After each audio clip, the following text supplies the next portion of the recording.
Bueno, en esta pandemia, un motivo de consulta muy frecuente de los pacientes ha sido el de dolor torácico. Y sobre este tema quiero hacer algunas precisiones porque es un tema bastante álgido que genera mucha controversia por la dificultad a veces en hacer el diagnóstico. Lo primero que le digo a mis alumnos que rotan conmigo en el servicio de cardiología es que nunca hagan consultas telefónicas ni traten de definir conductas por teléfono porque el chance de equivocarse es muy alto y las consecuencias pueden ser fatales. Cuando hay un dolor torácico, tenemos que tener un ordenamiento mental para poder dilucidar cuál es la causa y cuáles son las posibles consecuencias. Primero ubicamos el paciente, hacemos una anamnesis muy clara y miramos si el paciente es joven, de mediana edad o es un adulto mayor, porque las patologías varían.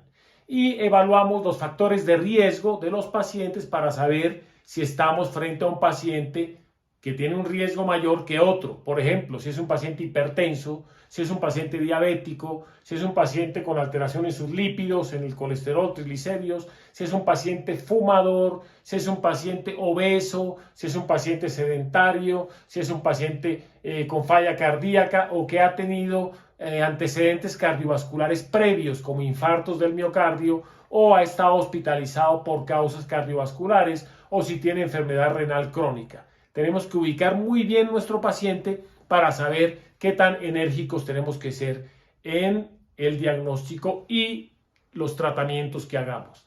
Luego, cuando el paciente nos habla del dolor torácico, debemos tener como una mnemotecnia. Primero, la duración del dolor. ¿Qué tanto tiempo lleva el dolor? Si lleva minutos, horas o días. Segundo, la localización, si es retroesternal, si es epigástrico, si es interescapular, etc. El dolor nos ayuda mucho y nos va dando pistas sobre la causa del dolor. Tercero, la intensidad, si es un dolor muy fuerte, es un dolor débil, un dolor que va increciendo, que va aumentando o se mantiene. Si cambia las características, si cambia con el movimiento, si se aumenta con la respiración, si mejora con ciertas posiciones, todo eso nos ayuda. Otra que debemos evaluar es si tiene síntomas asociados, si además del dolor el paciente si tiene náuseas, si tiene vómito, si tiene disnea, o sea, fatiga para respirar. Esto nos ayuda mucho y si el dolor se mantiene en un solo sitio o se irradia, si se irradia al cuello, a la mandíbula, a la espalda, a la región interescapular, etcétera, etcétera. Todo esto nos va ubicando. Después tenemos que mirar cuáles son las causas potenciales de muerte, o sea, los diagnósticos que pueden cursar con eventos catastróficos. Lo primero es pensar en el síndrome coronario agudo, en el infarto agudo del miocardio. ¿Cómo sabemos? Por las características del dolor, que es un dolor que se mantiene, un dolor que no tiene variaciones, un dolor retroesternal, que se irradia al cuello, a la mandíbula, a los brazos, a ambos brazos, que se puede irradiar a otros sitios, etc. Es un dolor que va increciendo, que va aumentando y es un dolor fuerte que genera otros síntomas como disnea, fatiga, palpitaciones, a veces sudoración, a veces lipotimia o mareo, etc. Esto es lo primero que tenemos que descartar, un evento coronario agudo que es una causa potencialmente mortal. Segundo, el tromboembolismo pulmonar, ya es un dolor que se presenta de una manera súbita, un dolor intenso que se cursa con mucha fatiga respiratoria, mucha disnea, taquicardia y tenemos que actuar rápido en pacientes con factores de riesgo para tromboembolismo, como el paciente que ha estado en quietud, paciente que está operado recientemente o politraumatizado, etc. Hay unas características que nos acercan a este diagnóstico. Tercero, el síndrome aórtico agudo, como una disección de aorta, unas úlceras de aorta, un aneurisma en expansión, aneurisma torácico, etc. Ese es un diagnóstico que hay que hacerlo y siempre descartarlo, porque si no hacemos el diagnóstico se nos pasa por alto y puede ser catastrófico. El neumotórax a tensión, que es aire entre los espacios pleurales, que ocupa un espacio, puede promover que los vasos sanguíneos se traccionen y puede producir también un colapso cardiovascular y una muerte. Hay que descartarlo.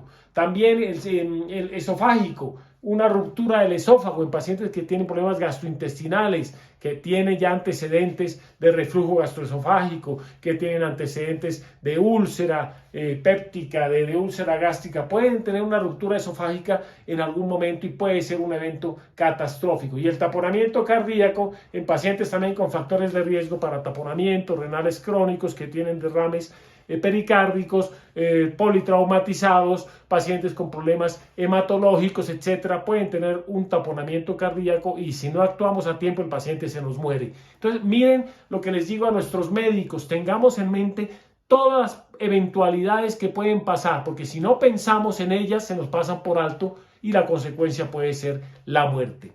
En el síndrome coronario agudo, en los 10 minutos iniciales de que el paciente nos llega con el dolor torácico que tiene ciertas características de riesgo, debemos hacer un electrocardiograma. Es fundamental un electro para mirar si tiene supradesnivel o infradesnivel del segmento ST o a veces no hay cambios eléctricos en la fase inicial cuando hay una angina inestable y miramos si tiene taquicardia, si tiene arritmias, si tiene bloqueos. Importantísimo un electro. Y también citar al paciente o a nuestro consultorio o a las urgencias para poder tomar una radiografía de tórax.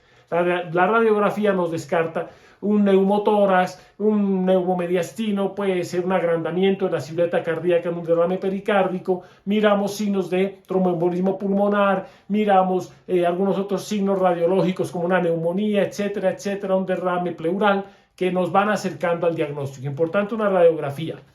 Y pedimos exámenes de sangre como un dímero D para si estamos pensando en tromboembolismo, exámenes de sangre básicos, ver la función renal, ver los electrolitos, ver un cuadro hemático, etc. Nos ayuda mucho la parte bioquímica.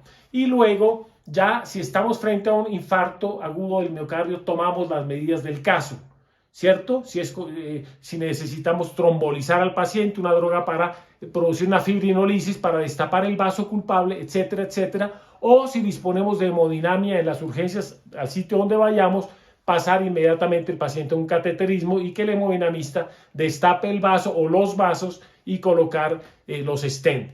Todo esto tiene que ser muy rápido porque aquí los segundos son vida del paciente. Un descuido o un mal diagnóstico puede ser catastrófico. Ese es el llamado de atención que yo hago. Hago el llamado de atención que los pacientes tienen que consultar temprano al médico, que los pacientes tienen que ir, no confiarse en una llamada telefónica y el médico tampoco dar soluciones telefónicas, tómate esta droga para el dolor o tómate esta droga para la gastritis, pensando que es una gastritis cuando puede ser un infarto. Entonces el médico tiene que actuar rápido, el médico tiene que ver a su paciente, examinarlo muy detalladamente, auscultarlo para ver si tiene soplos nuevos, para ver si tiene derrame pleural, los ruidos respiratorios o si tiene un neumotórax se pierden los ruidos respiratorios y con un buen examen físico podemos darnos cuenta qué entidad estamos enfrentando. Lo mismo si es una disección de aorta, miramos los pulsos femorales, los pulsos en ambos miembros